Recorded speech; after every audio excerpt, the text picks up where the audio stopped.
Hello viewers, আসসালামু আলাইকুম। Welcome back to my channel. কেমন আছেন সবাই? নিশ্চয়ই ভালো আছেন। আল্লাহর রহমতে আমরাও আপনাদের দোয়ায় অনেক অনেক ভালো আছি। তো আজকে আপনাদের সাথে যে রেসিপিটা আমি শেয়ার করব সেটা হচ্ছে একটা ফ্রুট স্যালাড। তো দেখে নেওয়া যাক কীভাবে তৈরি করছি।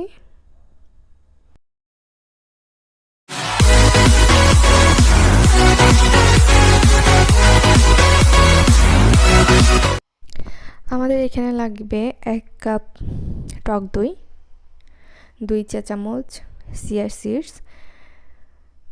এর আগে একটা ভিডিওতে আমি বলেছিলাম যে চিয়া সিডস আমাদের জন্য কত উপকারী একটা জিনিস, এটা খেলে আমাদের কত উপকার হয়, ওয়েট লস হয়। এটার অনেকেই এই কারণে খেয়ে থাকে, কারণ ওয়েট লস করে। এটা আমাদের ওয়েট লসের জন্য এটা বেশি পরিচিত।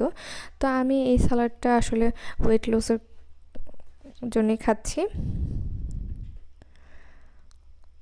তা আমি চিয়া সিডসটা ভালো করে মিশিয়ে এক সাইডে রেখে দিব। চিয়া সিডসটা ততক্ষণে ফুলে যাবে। আর এখানে যে ফ্রুটসগুলো আমি ইউজ করেছি, এখানে আছে পেয়ারা, ডালিম, আপেল, কিউই আর একটা কমলা। তা আমি ফ্রুটসগুলো ছোলা ছাড়িয়ে ছোট ছোট কিউব করে কেটে নিচ্ছি। আপনারা যার যার পছন্দ অনুযায়ী কিউব করে কেটে নেবেন, আরও ছোটো চাইলে আরও ছোটো করে নেবেন। তা আমি প্রথমে একটি মিক্সিং বলে আপেল দিয়ে দিচ্ছি, এরপর দিয়ে দিলাম একটি কমলা, দিয়ে দিচ্ছি পেয়ারা,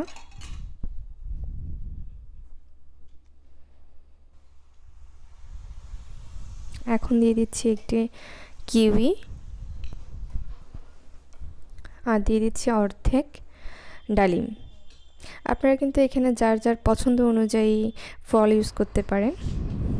দিয়ে দিচ্ছি সামান্য পরিমাণ লবণ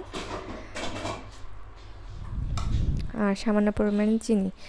চিনিটা আপনারা ইউজ নাও করতে পারেন, তবে আমি সামান্য পরিমাণ করেছি। আর যেই টক দইয়ের মধ্যে চিয়া সিডস ভিজিয়ে রেখেছিলাম সেটা দিয়ে দিচ্ছি। দেখতে তো পাচ্ছেন চিয়া সিডসটা কিন্তু ভিজে ফুলে গেছে। তো এখন আমি টক দইটা ভালোভাবে ফ্রুটসগুলোর সাথে মিশিয়ে নিচ্ছি। প্রত্যেকটা ফলের গায়ে যেন টক দইটা ভালোভাবে মিশে, সেটা কিন্তু অবশ্যই ভালোভাবে খেয়াল করে মাখতে হবে, না হলে কিন্তু যেই টেস্টটা সেই টেস্টটা পাওয়া যাবে না। এখানে কিন্তু আপনারা লবণের পরিবর্তে বিট লবণটা ইউজ করতে পারেন, সেক্ষেত্রেও কিন্তু এটার স্বাদটা চেঞ্জ হয়ে যাবে।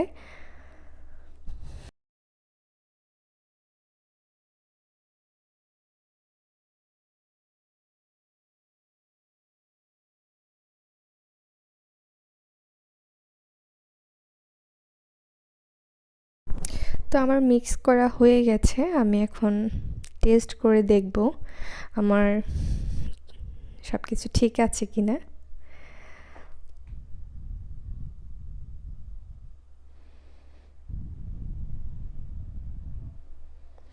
আর এই স্যালাডটা কিন্তু অনেক কম সময়ে আপনি বানিয়ে খেয়ে নিতে পারেন। আর যারা ফল খেতে চান না, যে ভালো লাগে না ফল খেতে, তারা কিন্তু এইভাবে বানিয়ে খেতে পারেন। এটা অনেক টেস্টি আর অবশ্যই স্বাস্থ্যকর, হেলদি, আর ডায়েটের জন্য তো অত্যন্ত উপকারী একটা সালাদ। তা আমি এখন এটা খাচ্ছি। আর আজকে এই পর্যন্তই। ভালো থাকবেন সবাই, সুস্থ থাকবেন আর আমাকে সাপোর্ট করবেন। সাপোর্ট করার জন্য কি করতে হবে আপনাকে? অবশ্যই সাবস্ক্রাইব করতে হবে আমার চ্যানেলটি, আর লাইক, কমেন্ট, শেয়ার করে আমার পাশে থাকবেন, আমাকে অনুপ্রাণিত করবেন। তো সবাই ভালো থাকবেন, সুস্থ থাকবেন। আল্লাহ হাফেজ।